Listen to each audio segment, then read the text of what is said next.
मेरी अंतरात्मा। एक बार एक व्यक्ति कुछ पैसे निकलवाने के लिए बैंक में गया। जैसे ही कैशियर ने पेमेंट दी, कस्टमर ने चुपचाप उसे अपने बैग में रखा और चल दिया। उसने 1,40,000 रुपये निकलवाए थे। उसे पता था कि कैशियर ने गलती से 1,40,000 रुपये देने की बजाय 1,60,000 रुपये उसे दे दिए हैं, लेकिन उसने ये आभास करते हुए कि उसने पैसे गिने ही नहीं और कैशियर की ईमानदारी पे उसे पूरा भरोसा है, चुपचाप पैसे रख लिए। इसमें उसका कोई दोष था या नहीं, लेकिन पैसे बैग में रखते ही 20,000 अतिरिक्त रुपयों को लेकर उसके मन में उधेड़बुन शुरू हो गई। एक बार उसके मन में आया कि फालतू पैसा लौटा दे, लेकिन दूसरे ही पल उसने सोचा कि जब मैं गलती से किसी को अधिक पेमेंट कर देता हूँ तो कौन मुझे लौटाने आता है।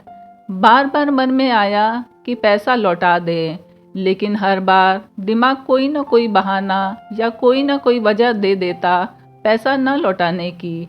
लेकिन इंसान के अंदर सिर्फ दिमाग ही तो नहीं होता, दिल और अंतरात्मा भी होती है। रह रहकर उसके अंदर से आवाज़ आ रही थी, तुम किसी की गलतफहमी से फ़ायदा उठाने से नहीं चूकते और ऊपर से बेईमान ना होने का ढोंग भी करते हो। क्या यही ईमानदारी है? उसकी बेचैनी बढ़ती जा रही थी। अचानक ही उसने बैग में से 20,000 रुपये निकाले और जेब में डालकर बैंक की ओर चल दिया। उसकी बेचैनी और तनाव कम होने लगा था। वह हल्का और स्वस्थ अनुभव कर रहा था। वह कोई बीमार थोड़ा ही था, लेकिन उसे लग रहा था जैसे उसे किसी बीमारी से मुक्ति मिल गई हो। उसके चेहरे पर किसी जंग को जीतने जैसी प्रसन्नता व्याप्त थी। रुपए पाकर कैशियर ने चैन की सांस ली। उसने कस्टमर को अपनी जेब से 1,000 रुपये का नोट निकालकर उसे देते हुए कहा, भाई साहब, आपका बहुत बहुत आभार। आज मेरी तरफ से बच्चों के लिए मिठाई ले जाना, प्लीज़ मना मत करना। भाई, आभारी तो मैं हूँ आपका, और आज मिठाई भी मैं ही आप सबको खिलाऊंगा, कस्टमर बोला। कैशियर ने पूछा, भाई आप किस बात का आभार प्रकट कर रहे हो और किस खुशी में मिठाई खिला रहे हो? कस्टमर ने जवाब दिया, आभार इस बात का कि 20,000 के चक्कर ने मुझे आत्म मूल्यांकन का अवसर प्रदान किया।